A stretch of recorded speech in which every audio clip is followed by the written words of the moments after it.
Comcast has built a broadband network with one simple purpose: to keep customers connected every single day.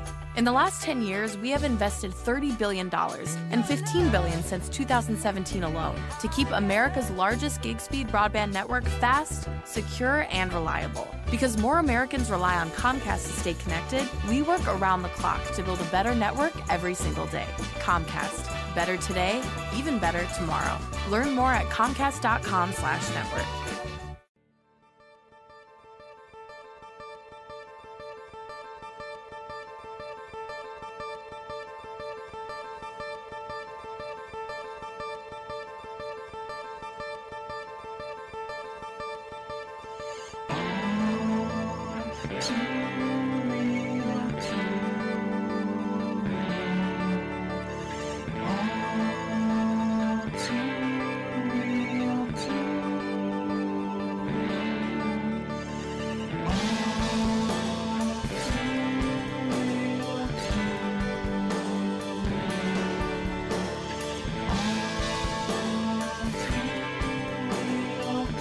Okay, everybody, welcome to the latest episode of All Too Real 2. My name is Michael DeLorenzo II, and with me, as always, is Matthew Haas. Word. Mm-hmm. Word to your mother. Yep. How's she doing? Anyway, so, today on the show, we have an all-two interview with Scott Schiaffo. He is best known as the Chewlies Gum Guy from the movie Clerks. He's also a musician and actor in other movies such as David Madison's Wit's End, and which is available now to stream online. You can check out a lot of stuff about him on his website, scottschiaffo.com. He's a really fun guy. It was great to talk to him. He's basically an actor, filmmaker, and musician, which is pretty cool. So he's kind of like you and I combined, Matt. He's also a podcaster. So, oh wow! So he's got like all three things. Yes. Yeah, he's kind of like the unofficial co-host of podcast that David Madison does, who directed Wit's End and Mr. Hush, and among other movies. David's a pretty cool guy too. Hope to talk to him and try to get him on the podcast sometime in the future. Anyways, without further ado, folks, here's my little talk with Scott Schiaffo. First off, how you doing tonight? Doing really well, thanks. Thanks. So, wanted to start out by just asking you, like, what got you into, like, entertainment in general? Like, I know you're a musician and an actor and everything. When did you start getting interested in either one of those things or both? Well, it was a very long time ago. I mean, I was really young. My earliest memories, literally 3-4 years old, I had an older cousin who was like a big brother / father figure because I was raised by a single mother. He was a big music fan, and now this is the 60s and 70s when I was quite young. He would bring the newest records home, Beatles, Stones, Zeppelin, Who, Sly and the Family Stone, Otis Redding, all this kind of stuff.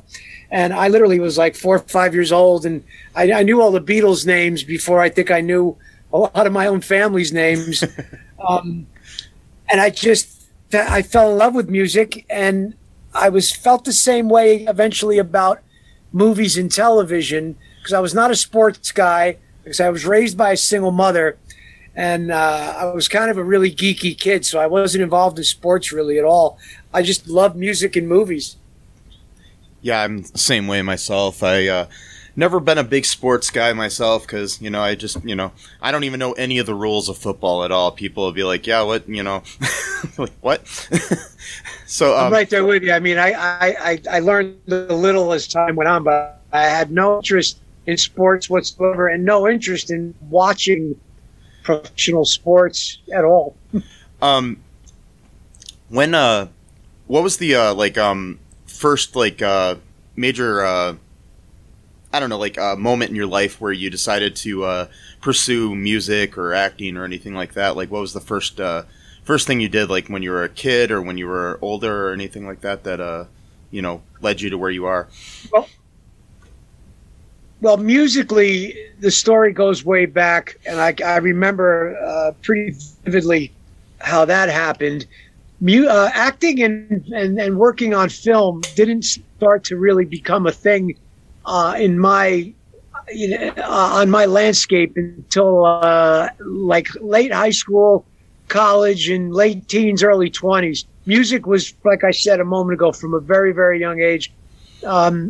My mom and I moved across town when I was quite young. I was like 7 or 8.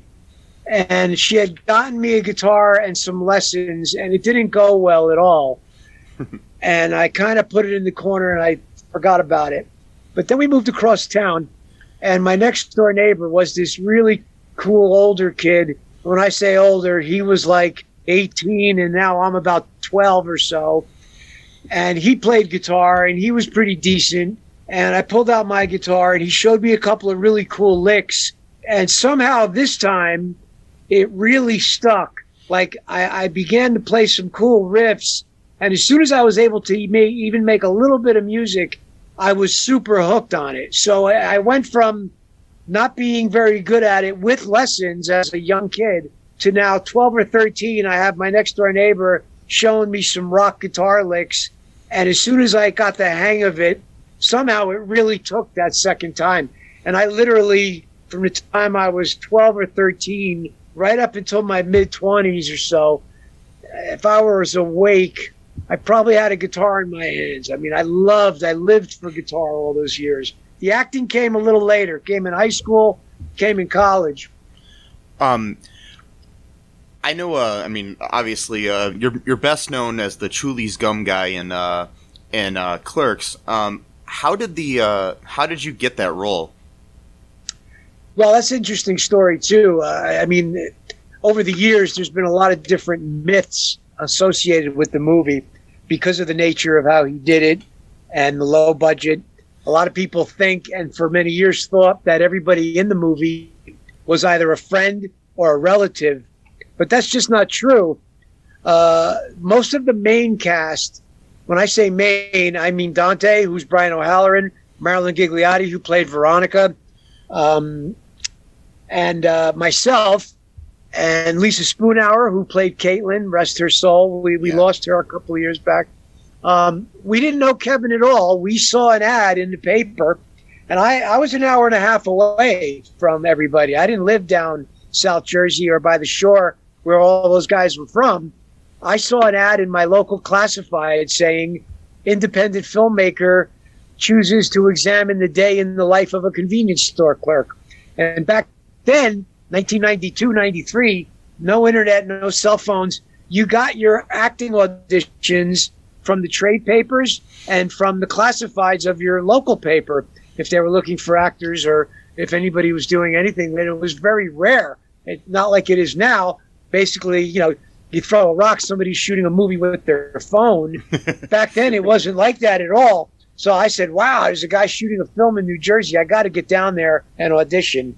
And I drove the hour and a half down there, and I had my audition, and I didn't think I'd well, but luckily about a week later, they called back and said, we'd like you to come down now and read from the script. Because the first auditions we did a prepared monologue. We didn't read from the Clerks script.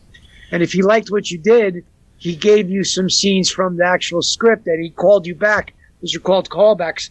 So very lucky for me, they liked what I did, and we just did a podcast at his new theater. He just opened up a podcasting theater in New Jersey last end of July, before we started shooting Clerks 3. And we had a podcast. It was myself, Kevin, and Brian. And the podcast was called Clerks 2, TOO. And he's going to do a podcast on somewhat of a regular basis from that theater, talking about everybody that was involved with that first movie and how it affected their life. So we kind of just revisited this just about 5 or 6 weeks ago. It was really fun. Got to talk to Kevin for the first time in quite a long time in a very personal way and talk about what that experience really was like all those years ago when we first came down to do the first film. Yeah, that's really cool. Yeah, I've read about the theater. Yeah, I mean, I'm Facebook friends with Ernie O'Donnell, and so I've interviewed him on our podcast, and so I've read a lot about that theater. I really want to get over there and check that out. Yeah, 'cause I'm out in Ohio myself, so I gotta get over there. Have only been to Jersey once in my life, so I've been trying to get out there again. So we'll see. But were you able to go out to the store? Or No, I any of that stuff. No, unfortunately, we didn't have time. I was in like northern Jersey, right by New York City or whatever. You know, I was in Newburgh. Yeah, that's where I live at. Yeah, I was right by New York because I was going to see Rent on Broadway and stuff. That was like, you know, I don't know, 12, 13 years ago or something. Yeah, so yeah. But yeah, we only had a couple days that we were there, so unfortunately, I tried to talk my my ex into going down there, but she was like, "No, we don't have time," and I'm like, "Oh crap!" So she wasn't as big of a Kevin Smith fan as I am. So yeah. But anyways, so what was your you got the part? What was the experience like shooting that? Like, was it did you have fun, or was it a rough go of it, or was it fun? It was fun, but it wasn't. It was serious in the sense of when I first showed up on the set. Actually, before it was time to actually shoot, he had some rehearsals. So we went down. I went down and we rehearsed, and because he couldn't afford to do a lot of takes the way filmmakers can now because of digital film. Back then, you were literally shooting film, and it was expensive. So he didn't have a lot of shots to get a take done. So we really rehearsed, and his dialogue is pretty tricky. And Brian O'Halloran, I didn't know him then, and I just met him briefly on the set. But he was very serious because he had so much he had to do that he had to take it seriously, and I was very happy to see that. So, yes, it was fun and creative and exciting, but it was serious at the same time. Like, you were down to do a job, and you gave him your best shot every take because you only got a couple of takes. Yeah. And the Chewlies got stuff from the original movie. It's cut up a little more on the Miramax version, but in the way it's written, the second scene is very long and very verbose and a lot of dialogue and action too. But we only had a couple of shots of getting that. And after we did like the second or third take of that, I had really given it 100%. And like what'll probably happen to me even here now that I'm older, happens quicker. When I give full voice for more than 2 minutes, a half hour, I begin to lose my voice. Yeah. So I literally, and that's not shouting, there's a lot of yelling in that scene. So I was walking around out in front of the store after we were done shooting, almost like in a daze, in a really interesting, natural sort of high from all that scene out. Can you hold on 1 second here? I gotta. So yeah, with that, I know you've gone on to do a bunch of other independent films and everything since Clerks. Was Clerks your first film, or was that, or had you done one before that? I shot a couple of things before Clerks in New York City, none of which ever. The films were never finished and never released. Yeah. So Clerks is the actual first film that I appear in that was actually released and seen, and it was an amazing gift to all of us because it became very widely, very, very widely seen. I'd never in a million years that I figured we would have a small cult audience, and maybe we would play in some college campuses. I never dreamed we would get a major release, and we did. So it was an amazing dream come true for everybody. Yeah, I know it's a very inspirational film to a lot of people. I mean, I'm a filmmaker myself, and basically watching Clerks when I was in high school kind of inspired me to want to become a filmmaker, just because I realized, anybody can do it, so yeah, and I mean, it was a great film, really well written and everything, and well acted. So what, one thing about the film, I've heard rumors back and forth about what the lung was that you put on the counter. What was it actually? Do you know?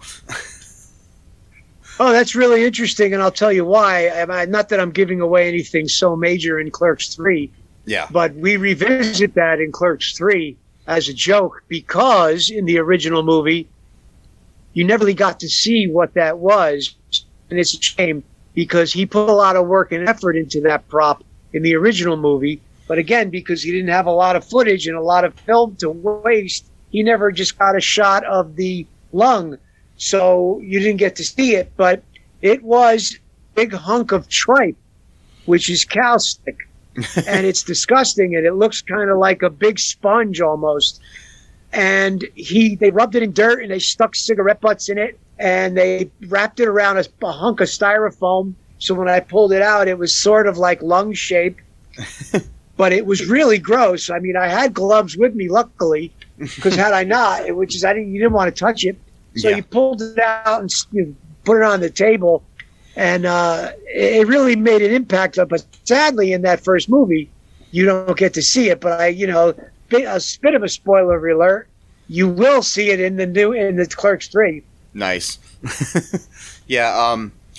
I know that you've gone on to do other independent films. I know some with David Madison and stuff like that. I've watched part of Wit's End. I haven't finished it yet, but what I watched of that was pretty good so far. What have you been up to? Like, what other films have you done since Clerks? I mean, I know just to let people know. I mean, I know myself, but I'm just for our audience. Sure. Well, I've been very lucky. I've been pretty active since Clerks. And in the 90s, I had a handful of movies that were actual shot on 35 millimeter film with people who were quite profound at the time. Michael DeLorenzo, who was a New York Undercover, I did a mobster comedy with him just a couple of years after Clerks. And he was, at that time, he was a pretty big television star. Michael's been in the business forever. He's been in a million films. Yeah. He plays Santiago in A Few Good Men, in the movie version of A Few Good Men. Michael's been around forever. He's just really, really wonderful guy. But I got to do a film with him just a couple of years after Clerks. That was around 97, 98. But sadly, the movie business is nuts.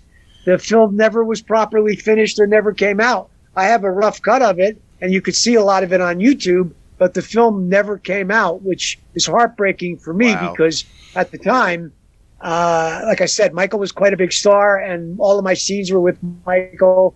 And I figured, well, this next film will definitely be a film to help me continue to get more and more better roles. But since then, the indie film world has exploded because of technology, thankfully. And now filmmaking tools are very much within a lot of people's reach and cost effective, and you don't need a tremendous budget and tons of high-end expertise. So I've worked on everything from the smallest budget to the biggest budget in the last 25, 30 years. And like you mentioned, David Madison, I worked on a number of his films. Wit's End came out over, I don't know, a year or two ago. Brian Olerin and I are both in that. I did a movie called Dark Waste during just before COVID hit. It's out on Amazon. It's on Tubi. It's called Darkness Waits. It's a small sort of horror movie where I play a corrupt mayor. And again, I guess most recently, Clerks 3 was shot a few weeks ago. That's not going to be out till next year. Yeah. And I worked on Ernie O'Donnell's he's got a sitcom that they're shooting independently called On Our Own, and I had a fun cameo in that recently. But yeah, I mean, you could really, if people do care enough to check it out, a quick Google search or a quick IMDb search of me, and you'll see more than you really want to know or need to know. I kept very busy, at least 1 to 2 films a year, just about almost every year, whether I'm in the film or I actually maybe did the soundtrack or the score. I have been very fortunate that it opened up the door for me to do music for film, whether I'm in the cast or not, because music is my other real love and passion, and I'm fortunate I have that opportunity as well. So I've kept busy. That's great. I mean, my co-host, who doesn't do the interviews usually with me because he's got a little bit of social anxiety type thing, he's a musician and does like scores for my movies and stuff. So it's always really pretty cool to know people that can do stuff like that. How do you like really enjoy doing the scores for movies and stuff? Any ones that you're really proud of? Well, you mentioned Dave Madison, and I got to say that's one of the more recent ones, but it's also one of the ones that really sticks out because it was an interesting challenge, because the nature of the film is man against nature. Man finds himself lost out in a snowstorm, so there's not a lot of dialogue, and there's a lot of really beautiful footage, and there's an opportunity for a different type of music. So I got to do everything from piano melodies to full orchestrations to guitar riffs. My partner in life, Carrie Werner, Jewel Carey, is a singer-songwriter, and she's got a couple of records out, and a couple of her tunes were featured in the movie. So Wits End was definitely a real home run for me, because I know David well, and we work well together. And not only was I in the cast along with Brian O'Halloran, but the scoring was a real treat because it was a challenge, and also it was very creative. So another movie I did a handful of years ago now. It was available on Amazon. I don't know if it's available for streaming. It was available on DVD. It was called Linger. Writer-director named Tom Zanka, a guy I've known since high school. I also had the opportunity to be one of the main characters in the film. It's a short, 45 minutes or so. And I also got to do the score. And it was a very well-done production. For something that was lower budget, it wasn't... it didn't come off looking shabby or sounding shabby. He did a very fine job with that.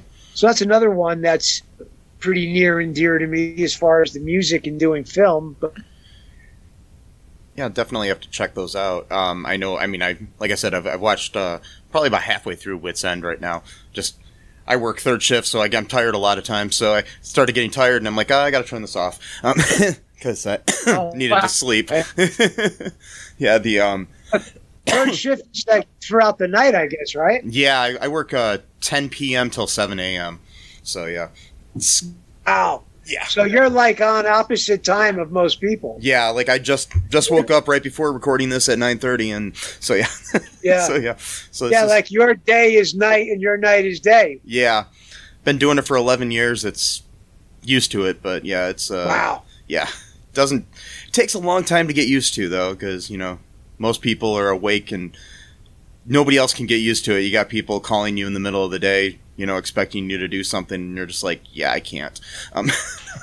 Yeah, sure. Yeah. But sure. And then when you have your days off, if they're really like nights off, I guess nights and days, right? Yeah, basically. What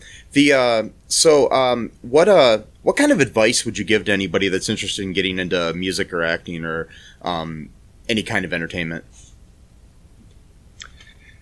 Well, I think that one of the most I heard a piece of advice a long time ago that stuck with me because it's so harsh. But because it's harsh, I think there's a lot of truth to it.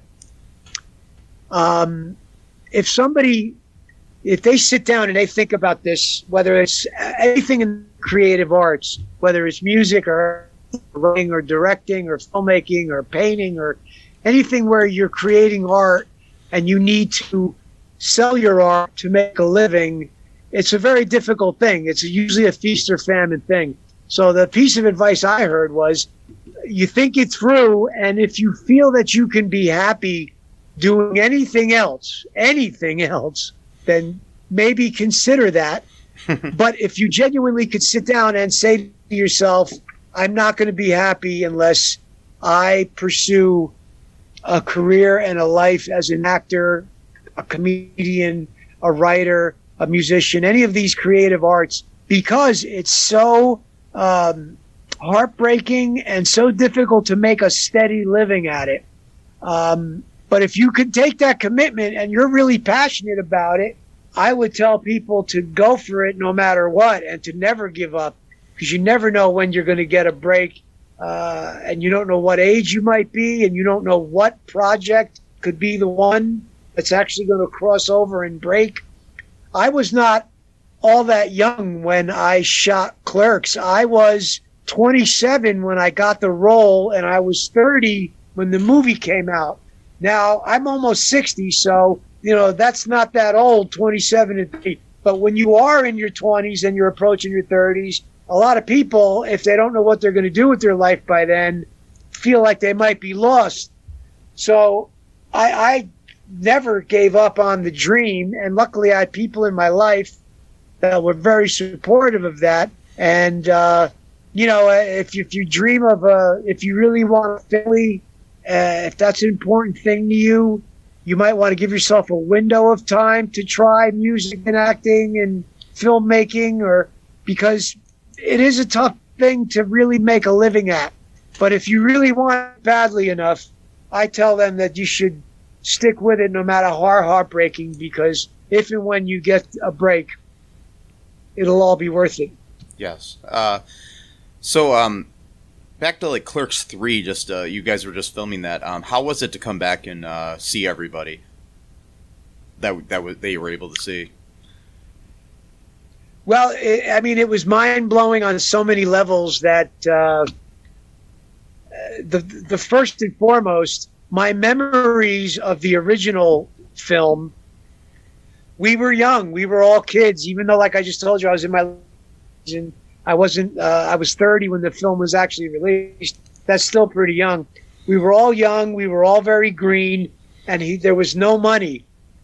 So that's my memories of it. And they're good memories, and I know what independent and low-budget filmmaking is because I've been a part of it for a long time. But Kevin was blessed with Clerks. And since Clerks, he's worked on all of his other films that all have a pretty decent budget. So long story short, Clerks 3 was a fairly big budget affair as movies go. It wasn't made for $1.50. It was made with a good amount of money behind it.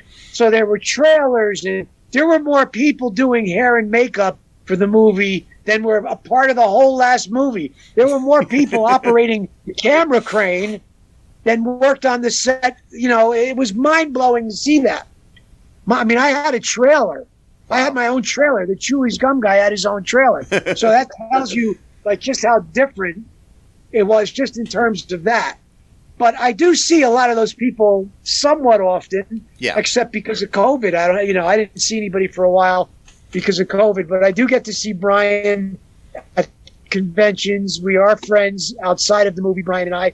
We're not super close, but we're professional peers first, and then we have developed a really nice friendship over the last 10, 15 years. I do talk to Marilyn. I don't see her that often, but I speak to her a lot. Kevin is the first time I saw him in person in a long, long time. And the first time I had a chance to really sit and talk with him was at the podcast theater opening and then on the set. But it was wonderful and just amazing. And for me, I only had a couple of days on the set, so it was over too fast. I would love to have been there every day and hanging out and just watching and being a part of it. But it was wonderful. It was And I do believe that the original hardcore fans, I think, are going to really, really like this movie because you're back to the original cast, and now they're making. I don't know if you know about the premise. Are you aware of what the premise of the movie is? Yeah, I've heard that they're like making. Basically, it's kind of like they're making Clerks in a way, sort of. Exactly. Yeah. So, thanks to that premise, you've got a movie within a movie, which is always a lot of fun on a lot of levels. But for that movie, especially since it is a big cult classic now, I think the original fans are going to really love it and not see it as some kind of cheesy sequel, which it's not. You're really wrapping up these people's lives and, getting to see where they're at now as middle-aged men and women. It's pretty mind-blowing. Yeah, it's like I'm really looking forward to it. I mean, I know that I haven't been to a movie theater since before COVID, which really kind of just it's miserable. You can't. I used to go to the movies at least once a month or so, and now I haven't been so long, and I know for a fact that I really can't wait to just see this like on a big screen. I really want to. Right. When it comes out, here's something crazy. Yeah. This thanks to COVID, the last movie I saw in a theater was the Jay and Silent Bob reboot. Wow. That's how long I haven't been out to the movies because then COVID happened, and then, I love movies. I don't go to the theater nearly as much as I'd like to before COVID. Yeah. So then you add COVID to that. Literally, Jay and Silent Bob reboot was the last movie I saw in the theater with a big crowd and, having a ball and that kind of thing. So I can't wait to see the new Clerks. Yeah, I can't wait to see anything in a really theater. I miss movies. Yeah, it's a wonderful experience. I miss movies. I miss live performances. I miss anything, in a communal setting, when you can actually be with a crowd. What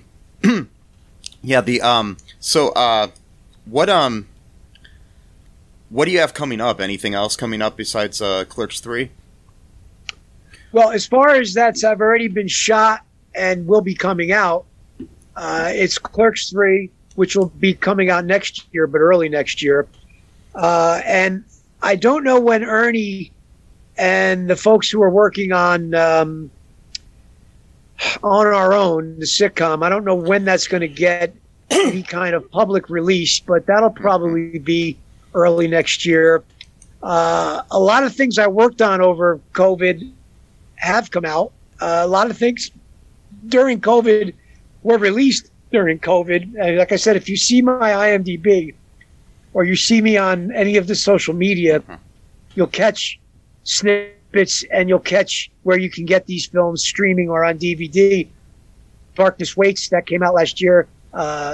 Wit's End last year. And my mind is foggy because of COVID. I'm forgetting what was a few months and a few years. But these are all, I'm very fortunate to have kept working through it. I did a very crazy drama called, oh my gosh, now I'm forgetting the name of it, and the filmmaker's going to slaughter me if he hears this. Oh my God. Well, I know it's Tom Zanka wrote and directed it. I did the score. I'm only in one episode, but it was a conspiracy theory series about more or less what's happening politically and all, and Big Brother's always watching. The Deep State. Oh, okay, The Deep State. All right, awesome. The Deep State, and it's released on YouTube. Written and directed by Tom Zanka, same individual that I did the movie Linger with. Awesome. Who he's a very fine writer, director, who I know him personally as well as we've worked professionally. So yeah, The Deep State. I did a thing called Jesus versus Satan: The Rise of the Zombies. That came out in 2020. That's on YouTube. Nice. That's a very exciting thing. It's funny, really funny.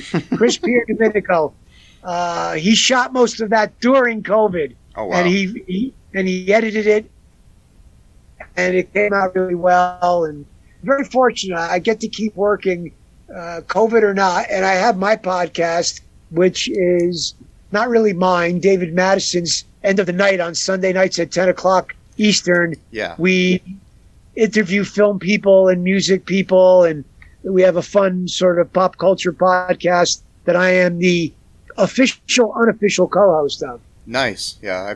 I've listened to an episode or two of that because I'm friends with David on Facebook too. So yeah, that's wonderful. That's awesome. Yeah. How was it actually? Speaking of COVID, how was it filming during COVID? Well, what we did, we all were able to film our own parts with our own cameras. Yeah. And send the director the footage. So I had my camera set up, I had the shot set up, and on the phone in real time is the director in a Facebook FaceTime. So he sees what's happening. Oh, wow. He's in the room, but not physically in the room. Yeah. He did that with just about everybody. So a lot of the people got to film their parts on their own. And it was mind-blowing, and it all worked together really well. Because a lot of the movie is people talking to one another on their phones. So you can get away with that. Yeah. So it's on YouTube, Jesus versus Satan, Rise of the Zombies. Brian Dunkelman is in it, the guy from, I'm forgetting everything here. He was a co-host, I think, of America's Got Talent. He was one of the original American Idol hosts. American Idol, right. Yeah. He's got a big part. He's very funny. Yeah, he seems like a good guy too. Ming Chen is in it from Comic Book Men. Ming Chen is in it as well. Awesome. Fun stuff. Very fun stuff. Yeah, I'll have to definitely check that out. It sounds fun. Yeah. Free and on YouTube. You can't beat that. No, free's always good. Yeah. Anything else you wanted to say before we let you go here tonight?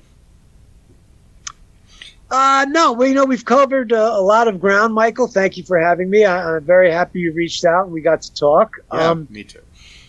If you look me up anywhere on the internet, whether it's social media or Google, you're going to get way more than you really care to know anyway. So please follow me if you have the inclination to. My career is such that I'm able to be hands-on with a lot of things. I run my own social media and my own website. ScottSchiaffo.com. There's a link where you could buy personalized merchandise, and most of the money goes to an animal shelter nearby that I work with. So I like to plug that. Yeah. ScottSchiaffo.com. On that page, you'll see a link, buy merch, and you'll see the Angels of Animal Rescue. I partner up with them, and they sometimes get as much as 70% of the sales from that site goes right to the animals.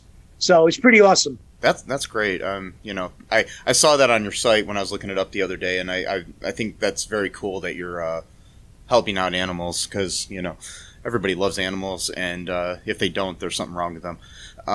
Yeah, animals can't speak for themselves.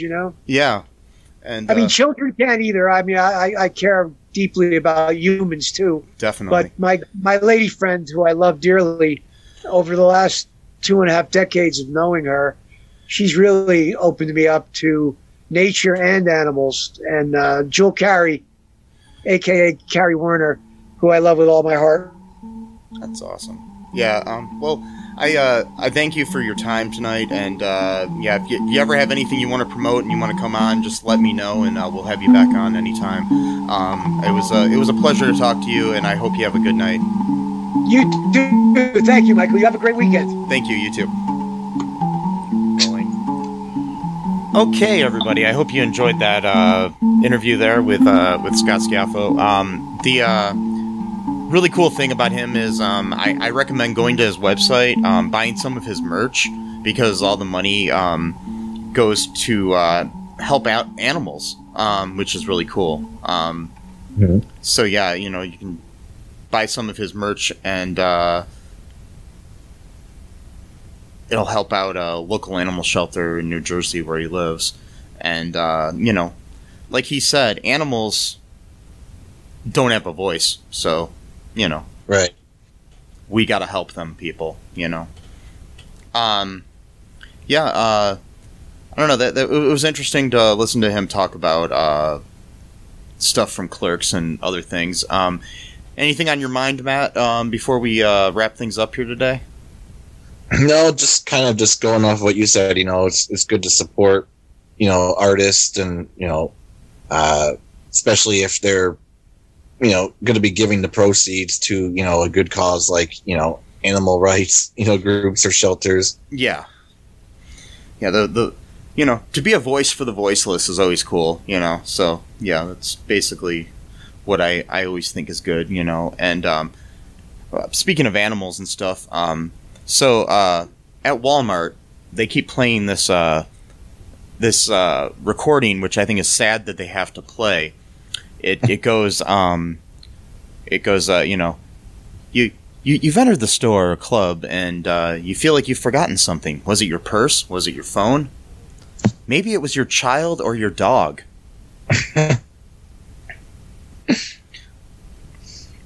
Wow. The fact that they have to have an ad like that.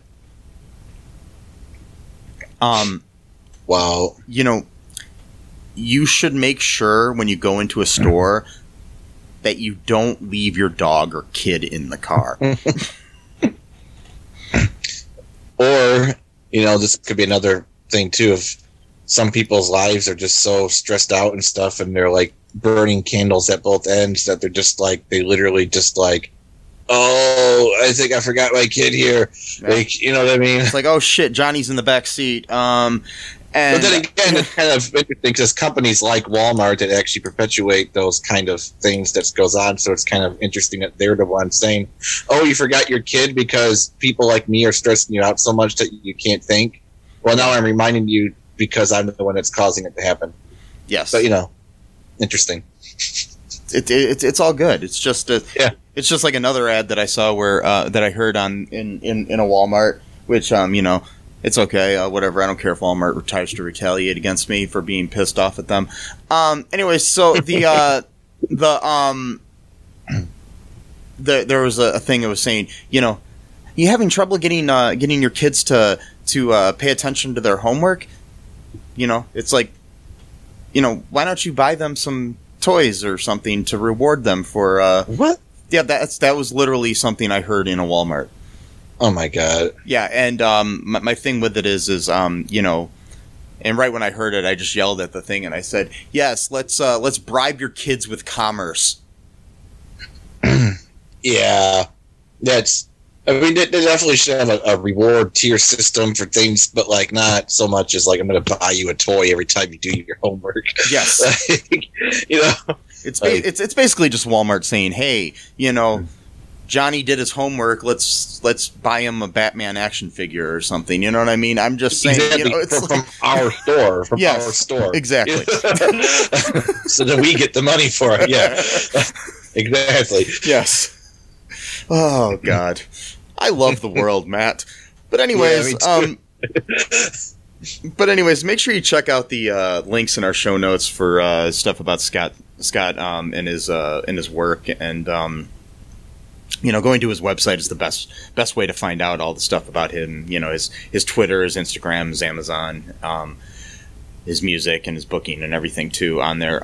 Yeah, no, just check him out. He was a good guy. It was nice of him to talk to us. And you know, look forward to seeing him next year in Clerks 3, which will be awesome. I can't wait to see that on the big screen. I don't care even if, you know, I have to wear a mask to go see it. I'm going to go see it. Mm-hmm. But yeah, also make sure you you know, check us out everywhere you can. all2real2.com's got all of our links and everything. You know, you can check out our TeePublic. I just got my shirt from TeePublic, and I'm going to try to post pictures of it or something somewhere, but man, it is really good quality. Nice soft material. I like the, you know, it's the printing on it is just beautiful.